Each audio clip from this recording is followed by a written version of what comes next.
Bienvenidos a todos, hoy les traemos el segundo capítulo de la historia de Argentina que va de 1820 a 1835. Gracias por los comentarios del capítulo anterior. A nosotros nos ayuda mucho su opinión. Esta parte de la historia comienza con una situación de caos y termina con un crimen político. Los conflictos internos surgen rápidamente mientras se busca expulsar a los realistas. La lucha entre conservadores y liberales, terratenientes y comerciantes, federales y centralistas es por imponer su visión del país. Después del fin del virreinato, se produjeron ciertas modificaciones, sin embargo, la sede del control del puerto y la aduana sigue siendo en Buenos Aires. López y Ramírez compiten como aliados en contra de la hegemonía del régimen de Buenos Aires, al que rechazan por su centralismo. Se enfrentan a las tropas porteñas en la cañada de Cepeda, a las afueras de San Nicolás. En la batalla de Cepeda, cuando los líderes derrotan al poder central de Buenos Aires, se desmorona la idea de unas provincias unidas. Es el inicio de una propaganda de conflicto bélico y la época de los líderes. La victoria de López y Ramírez es factible debido a que los líderes combinan dos principios esenciales para formar un ejército fuerte: el poder económico y la experiencia militar. Después de la victoria en la batalla de Cepeda, los ganadores dictan la disolución del directorio y el Congreso. En la ciudad de Buenos Aires, se nombra a Manuel de Zarratea como gobernador. Las provincias unidas del sur se separan en estados autónomos y cada una de ellas tiene su propio gobierno. Al no existir otro poder supremo, el desconcierto es completo. Dos puntos de vista muy distintos se enfrentan en este ambiente de caos. Los que luchan por la independencia de las provincias, federales, y aquellos que buscan la restauración de un sistema centralizado, unitarios. Los comerciantes y estancieros de Buenos Aires, asustados por la anarquía, piden que se tome medidas para controlar la situación. Los miembros de los partidos unitarios y federales en Buenos Aires dejan de lado sus diferencias y se unen al Partido del Orden. El principal líder de esta organización es Bernardino Rivadavia, quien tiene como objetivo proteger los intereses de Buenos Aires. Los líderes de las provincias, cada una con su propia política, exigen una constitución que refleje las ideas federales y la razón, pero en Buenos Aires están conscientes de que esto significaría subordinarse a un nuevo gobierno central, además de perder el control de la aduana y del puerto. Después de la batalla de Cepeda, López y Ramírez habían acordado el Tratado del Pilar con Buenos Aires, sin embargo, transcurren los meses y los habitantes porteños no cumplen con su responsabilidad. López se enfoca en Buenos Aires debido a su preocupación por el retorno del directorio al poder. En medio de la crisis, Martín Rodríguez, un estanciero, asume el cargo de gobernador de Buenos Aires. La designación de Bernardino Rivadavia como ministro de Gobierno y Relaciones Exteriores es una de sus primeras acciones. Durante las invasiones inglesas, Bernardino de la Trinidad González Rivadavia inicia su carrera militar en las milicias. En el primer triunvirato, es designado como secretario de Gobierno y Guerra. Sin embargo, al ser destituido, es enviado a Europa junto a Manuel Belgrano, donde establece relaciones con los círculos intelectuales, políticos y económicos de España e Inglaterra. Según Rivadavia, la ciudad de Buenos Aires debe centrarse en sí misma y aprovechar las ventajas del monopolio aduanero. Él está convencido de que si mejora su gobierno, garantiza la efectividad de un plan centralista que podría ser impuesto al resto del país. Martín Rodríguez, el recién nombrado gobernador de Buenos Aires, insta a Estanislao López a firmar un acuerdo renovado que finaliza la guerra civil. El viernes 24 de noviembre de 1820 se llevó a cabo el Tratado de Benegas. En el Acuerdo de Benegas, el líder de Santa Fe reconoce la autoridad de Buenos Aires, se compromete a salir de la provincia y expulsa a todos aquellos que amenacen la paz. Habrá paz, armonía y buena correspondencia entre Buenos Aires, Santa Fe y sus gobiernos, quedando aquellos y estos en el estado en que actualmente se hallan sus respectivas reclamaciones y derechos. La participación de Juan Manuel de Rosas, uno de los estancieros más adinerados de Buenos Aires, es crucial para esta operación.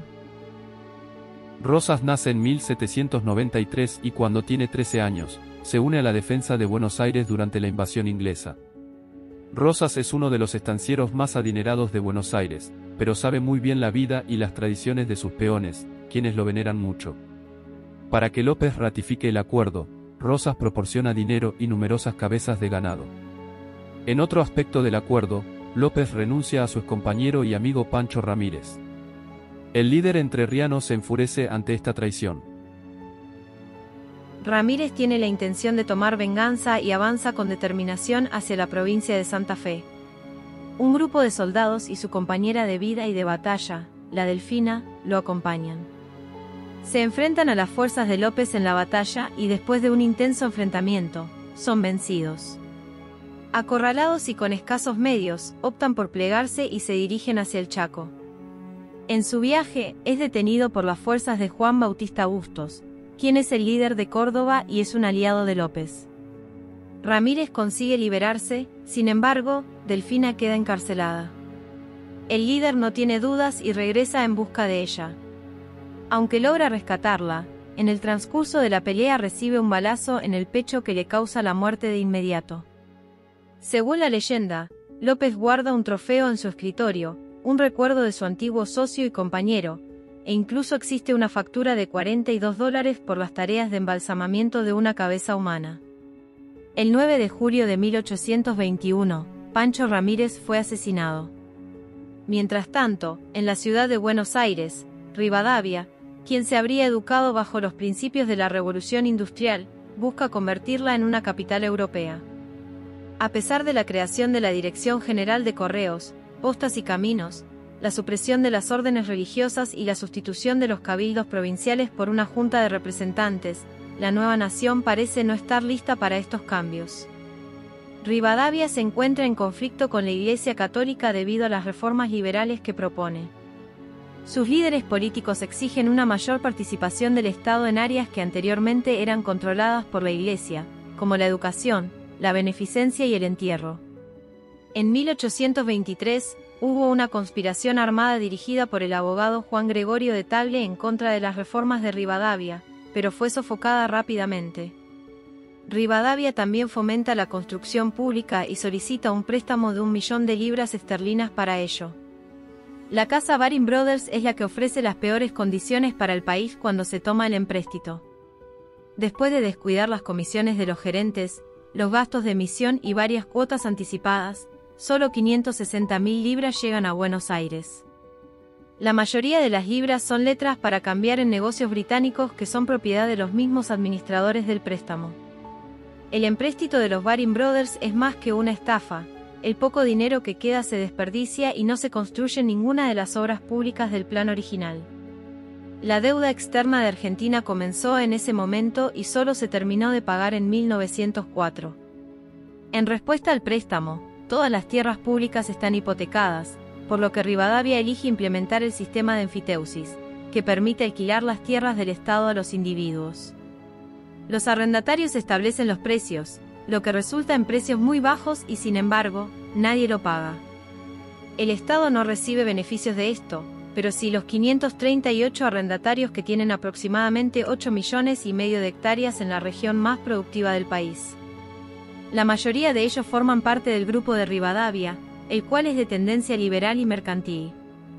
Rosas y la élite porteña disfrutan de una época de prosperidad que recordarán como la feliz experiencia. En el año 1824, esta clase de líderes logra reunir la influencia necesaria para solicitar la convocatoria de un Congreso Constituyente. El jueves 16 de diciembre de 1824, el Congreso Constituyente comenzó a reunirse. Los representantes de las provincias están presentes en este Congreso. Las primeras reuniones son amables y se llega a un consenso, pero pronto surgen discrepancias. En discusiones intensas, los partidarios unitarios y federales intentan imponer su enfoque para reestructurar el país. 33 patriotas se dirigen desde Buenos Aires hacia Montevideo mientras los diputados discuten en el Congreso. El propósito es recuperar la banda oriental que los brasileños han usurpado. Este es el lugar conocido como el desembarco de los 33 orientales. Los orientales obtienen la victoria y el Congreso aprueba su incorporación. El imperio brasileño reacciona rápidamente e inicia la guerra. El martes, 25 de octubre de 1825, la Guerra de Brasil se inicia. Después de un año de reuniones, el Congreso establece una constitución centralizadora y nombra al primer líder de la nación, quien es Rivadavia. Después de un mes, el Congreso mismo designa a la ciudad de Buenos Aires como la capital de la República. A medida que avanza, Rivadavia se convierte en el líder más influyente del país. Sin embargo, el dominio también genera adversarios. En La Rioja, un líder está a punto de desafiar a las políticas unitarias. Aunque hay un gran descontento entre los líderes y los ciudadanos de las provincias, el Congreso determina la Constitución unitaria. A finales de 1826, se aprueba esta Constitución y simboliza el éxito del centralismo. Como era de esperar, todas las provincias se oponen a ella. Aunque el país tiene un presidente, una capital y una carta magna, no está unificado. La guerra con Brasil sigue y Rivadavia, a través de su ministro Manuel José García, trata de llegar a un acuerdo de paz que le otorga las tierras de la banda oriental al imperio. Esto ha provocado la indignación de las provincias. La Rioja se une a las rebeliones de Córdoba, Santa Fe, Entre Ríos y Corrientes. En esta región, existe un líder que encabeza la rebelión en contra de las políticas establecidas por Rivadavia. El hijo de un campesino convertido en comandante militar, Juan Facundo Quiroga, se opone al gobierno unitario. En un lapso de 4 meses, el gobierno de Rivadavia recibe la oposición de 5 provincias. Juan Manuel de Rosas es el empresario más influyente de Buenos Aires y el principal apoyo económico del gobierno de la provincia. Sin embargo, al no estar de acuerdo con las acciones de Rivadavia, decide dejarlo y unirse a los federales del interior. Rivadavia se encuentra en una situación difícil para mantenerse en el cargo y decide renunciar. El miércoles 27 de junio de 1827, Rivadavia renunció. La renuncia es aceptada por el Congreso. A su salida de la presidencia, lleva consigo el icónico sillón de Rivadavia, que en realidad había traído de su hogar. Ninguno de los presidentes que vinieron después se sentó en ese sillón. Después de la caída de Rivadavia, las provincias recuperan su independencia después de perder su poder central. Manuel Dorrego, líder del Partido General de la provincia de Buenos Aires, es nombrado gobernador. Nacido en 1787, Manuel Dorrego es descendiente de un comerciante portugués, completa sus estudios universitarios e ingresa a la Fuerza Militar en Santiago de Chile. Después ingresa al Ejército del Norte, donde participa de manera significativa en la batalla de Tucumán en compañía de Manuel Belgrano. Pueyrredón lo despide debido a su liderazgo de un grupo opositor al directorio, lo que lo lleva a Baltimore, Estados Unidos, donde estudia federalismo y desarrolla sus convicciones republicanas. El domingo 17 de agosto de 1827, fue nombrado gobernador de Buenos Aires Dorrego. Dorrego cuenta con un amplio respaldo popular al asumir el cargo. Sin embargo, el Estado se encuentra en una difícil situación financiera. Dorrego habla de manera combativa en contra de la nobleza y los adversarios externos de la ciudad de Buenos Aires. Es un líder que se preocupa por las demandas de la población. Antes de asumir el cargo, implementa 2 medidas que benefician a diferentes sectores y ordena la suspensión de la leva. ¿Cómo se define la leva? El control obligatorio de los hombres pobres sin trabajo ni propiedad, a quienes se les ofrece una de 2 opciones: ser encarcelados o participar en la guerra contra los indios. En la actualidad, la guerra en contra de Brasil genera una gran pérdida de recursos y genera un gran descontento en la población, quienes deben sacrificarse por una causa impopular. Dorrego firma la paz con Brasil para poner fin al conflicto y permitir la independencia de la banda oriental. El martes 28 de agosto de 1825, la Guerra de Brasil llega a su fin. Manuel José García, considerado uno de los traidores más grandes de la historia argentina, firmó un acuerdo preliminar de paz que otorgaba la banda oriental al Brasil. Dorrego se ve obligado a soportar los efectos de la traición de García. Después del fin de la guerra, el ejército regresa a Buenos Aires y es recibido con gran entusiasmo. Dorrego recibe el respaldo ferviente del pueblo por sus logros como líder, pero también la ira de los oponentes. Dorrego es consciente de la importancia de mantener la vigilancia, ya que los líderes militares que han regresado del conflicto son unidos y están dispuestos a recuperar el control. Lavalle y sus soldados del Ejército Nacional se sublevaron contra el gobernador federal el 1 de diciembre de 1828. Dorrego intenta escapar, Sin embargo, es capturado por los unitarios. Lavalle no hace un juicio ni un sumario, ni siquiera le habla antes de ordenar su fusilamiento. La historia juzgará imparcialmente si el coronel Dorrego ha decidido o no morir, y si al sacrificarlo a la tranquilidad de un pueblo enlutado por él, pudo haber estado poseído de otro sentimiento que el del bien público. El 13 de diciembre de 1828, se lleva a cabo la matanza de Dorrego. Los unitarios piensan que han acabado con el federalismo definitivamente con la muerte de Dorrego, pero no consideran las consecuencias del asesinato brutal que han cometido. Para mantener la legitimidad de la dictadura de Lavalle, sus seguidores optan por llevar a cabo las elecciones. Solo pueden votar las personas decentes. Para votar, se requiere un sombrero de copa o galera. Si el pueblo desea que Juan Lavalle sea el próximo gobernador de Buenos Aires, varias galeras importadas se levantan simultáneamente, lo que lo convierte en el gobernador más refinado de la provincia. Lavalle dirige Buenos Aires de manera autoritaria. Fusila, roba y reparte el dinero público entre sus amigos. Además, desarrolla el sistema malvado de las calificaciones, el cual consiste en crear un minucioso registro de adversarios políticos para después matarlos o expulsarlos. Sin embargo, mientras Lavalle intimida a sus adversarios, Rosas proporciona armamento al pueblo, quien se unió voluntariamente a la batalla. El levantamiento se extiende por todo el país e involucra a mujeres, padres de familia, milicianos e indígenas. Con el país envuelto en una guerra civil, Rosas se presenta como la única persona capaz de restablecer la paz. Mi querida Angelita, en este momento me intiman que dentro de una hora debo morir. Ignoro por qué. Perdono a todos mis enemigos, suplico a mis amigos que no den paso alguno en desagravio de lo recibido por mí. Mi vida, educa a esas amables criaturas, sé feliz, ya que no lo has podido ser en compañía del desgraciado.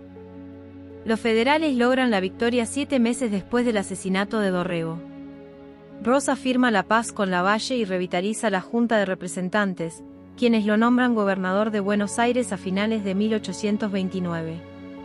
El día martes, 6 de diciembre de 1829, se nombró a Rosas como gobernador de Buenos Aires. Juan Manuel de Rosas toma la iniciativa y recibe el apodo de «Restaurador de las Leyes». Con el respaldo de diversos sectores, se consolida en el poder. Las clases acomodadas lo consideran como un aliado. Sin embargo, en el interior, la guerra sigue en curso. Después de vencer al líder riojano Juan Facundo Quiroga en 2 ocasiones, el general José María Paz establece su dominio unitario sobre Córdoba. En julio de 1830, José María Paz asume el cargo de líder militar supremo en la Liga Unitaria, la cual abarca las provincias de San Luis, Tucumán, Córdoba y Santiago del Estero. Rosas dedica una gran parte de su gobierno en Buenos Aires a recuperar el orden afectado por la guerra con Brasil y la dictadura de Lavalle, sin olvidar su objetivo principal, implementar el sistema federal en todo el país. Rosas ratifica el acuerdo federal con Santa Fe y Entre Ríos. En una confederación, las juntas no tienen un poder central. Cada provincia tiene autonomía y Buenos Aires solo se encarga de las relaciones internacionales. Una de ellas está vinculada a un compromiso de defensa, por lo que si se realiza un ataque a una de ellas, se enfrentará a los ejércitos de las provincias. El Pacto Federal no tiene en cuenta el control de la economía, el libre cambio permite que las mercaderías ingresen sin restricciones y los productos ingleses invaden la región, pero la verdadera invasión no es a través del comercio. El miércoles 10 de junio de 1829, se estableció la Comandancia de Malvinas. En este día, el gobierno de Argentina establece la comandancia política y militar de las Islas Malvinas. Un grupo de argentinos, incluyendo al gobernador Luis Berat, se establece en las islas con el fin de desempeñar labores productivas. Después de conocer la información, el Reino Unido revive su interés estratégico en el Atlántico Sur. Buscan establecer una base cerca del Estrecho de Magallanes, el único paso interoceánico que conecta el Atlántico y el Pacífico. Los Estados Unidos llegan con intereses similares y la tripulación del barco Lexington destruye el puerto Soledad. Argentina reclama una reparación por parte del país del norte y manda una goleta armada para restablecer el orden en las islas. 2 años después el gobierno inglés con apoyo de los Estados Unidos ocupa las islas. Expulsa a los argentinos y asigna en 1834 a un oficial de la Armada Real para que permanezca allí.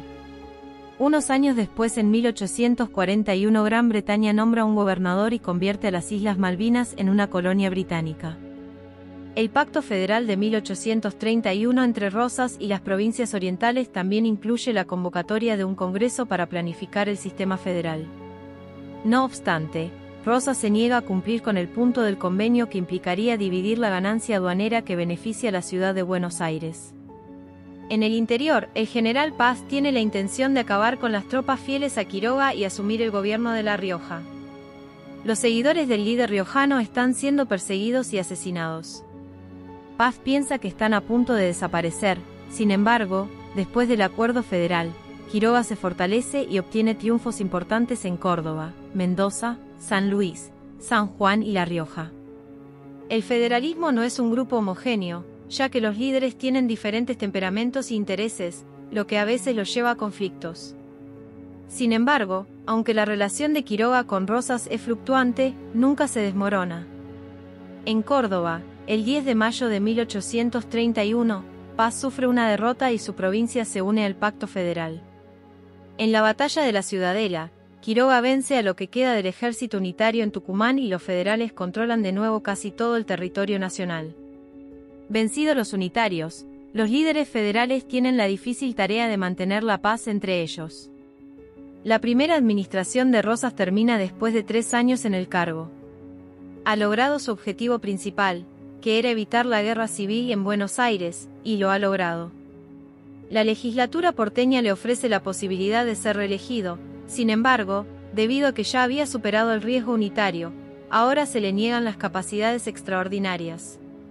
Aceptar esto representa una derrota personal para el líder. Si no tiene poderes extraordinarios, prefiere no gobernar. Se siente ofendido y abandona su cargo. Juan Ramón Balcarce ha sido nombrado gobernador de Buenos Aires y colabora con Rosas. Sin embargo, durante su mandato, se estableció un grupo opositor al restaurador, un grupo de federales a los que Rosas denomina los sistemáticos o los lomos negros. Rosas se dedica por completo a liderar la campaña militar para extender la frontera con el indio fuera de la gobernación. Rosas lleva a cabo una campaña en el sur y oeste de la provincia de Buenos Aires con una fuerza de 1.500 soldados. Rosas puede fortalecer su fuerza militar, asegurar la posesión de nuevas tierras y seguir participando en la contienda política, a pesar de estar ausente en la ciudad, gracias a esta expedición financiada por los estancieros bonaerenses. Durante la campaña contra los indios, Encarnación Ezcurra, la esposa de Rosas, se encarga de su carrera política. Dirige el bando rosista de los federales, a quienes llaman los apostólicos. Formó la Sociedad Popular Restauradora conocida como Mazorca. Los unitarios y los federales sistemáticos son sus principales adversarios. El viernes 22 de febrero de 1833, se llevó a cabo una expedición de Rosas al desierto. Parte de la campaña de Rosas en 1833 y los primeros meses de 1834. Rosas firma acuerdos de paz con los pueblos indígenas. Se enfrenta a personas que roban ganado o que han colaborado con los realistas en las guerras de independencia. La campaña es un éxito porque alcanza su objetivo, que es cruzar la frontera de la provincia por largas distancias y obtener nuevas tierras para la actividad agrícola. Rosas ordena la vacunación de pueblos completos contra la viruela, una enfermedad que afecta a las tolderías, como muestra de su bondad. Quiroga permanece en la ciudad durante una temporada mientras Rosas está en el desierto. Durante su estadía en Buenos Aires, el líder adopta una personalidad diferente y se acerca a la élite de la ciudad. Mientras el riojano discute sobre lo unitario, la crisis en el federalismo porteño empeora. Para Quiroga, la felicidad no dura mucho. A finales de 1834, Salta, Tucumán y Santiago del Estero expresaron su deseo de que se involucre en el asunto. Quiroga accede e inicia un viaje crucial tanto para su propia vida como para la historia del país. En 1834, hay 2 personajes principales en el ámbito político, Rosas en Buenos Aires y Quiroga en el interior. Rosas ha obtenido éxito en la campaña del desierto, y la legislatura porteña le solicita que vuelva a ser gobernador, pero se niega y en su lugar asume Manuel Vicente Massa. En los primeros días de 1834, Facundo Quiroga disfruta de la vida social y familiar en Buenos Aires, pero un nuevo conflicto lo vuelve a involucrar.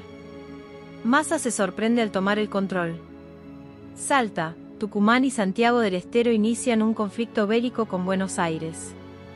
Massa y Rosas solicitan a Quiroga que parta hacia el norte en un carruaje del que casi no puede salir debido a los intensos dolores causados por el reuma.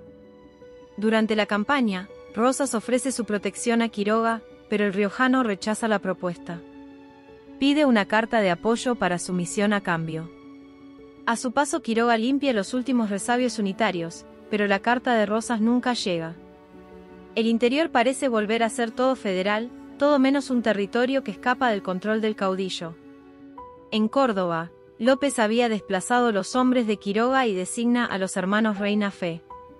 El mayor de ellos, José Vicente, se autoproclama gobernador. Al llegar al norte, Quiroga se topa con una situación inesperada. Los compañeros de provincia mataron al gobernador de Tucumán, lo que acelera la negociación entre los gobernadores de Tucumán, Salta y Santiago del Estero. Quiroga regresa a Buenos Aires a través de Córdoba después de resolver el conflicto en el norte. Al enterarse, Rosas decide enviar la carta que había prometido. Mi querido compañero, señor don Juan Facundo Quiroga. Observe que una república federativa es lo más quimérico y desastroso que puede imaginarse, toda vez que no se compongan estados bien organizados en sí mismo porque, conservando cada uno su soberanía e independencia, la fuerza del poder general con respecto al interior de la república es casi ninguna.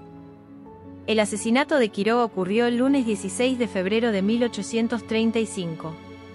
La brutal muerte del hombre de La Rioja aumenta la tensión. El 7 de mayo de 1835, la legislatura porteña traslada a Massa y renombra a Rosas como gobernador debido a la preocupación por el regreso de la guerra civil. El poder ejecutivo, legislativo y judicial están bajo su control. El sábado 7 de marzo de 1835, Rosas asumió su segundo mandato como gobernante. De nuevo en el poder, Rosas hace una purga de opositores, margina a los que considera traidores a la causa federal y a todas las personas sospechosas de unitarias. Ordena destituciones del Partido Federal impuesta a cualquier precio. Es propuesta como solución para un país que aún no aprende a vivir unido pero que no puede vivir dividido. Rosas logrará conquistar al país entero que nunca será más unitario que bajo el mandato del máximo líder del federalismo. Acompáñanos en los próximos episodios, donde continuaremos explorando los momentos decisivos y las figuras clave que, con su coraje y visión, lograron transformar estos sueños en realidad. No olvides dejarnos tus comentarios sobre qué te ha parecido este episodio. Si te ha gustado el vídeo dale like, suscríbete al canal y activa la campanita para recibir notificaciones. Nos vemos en el próximo capítulo, donde seguiremos desentrañando la historia que nos define. Hasta el próximo vídeo.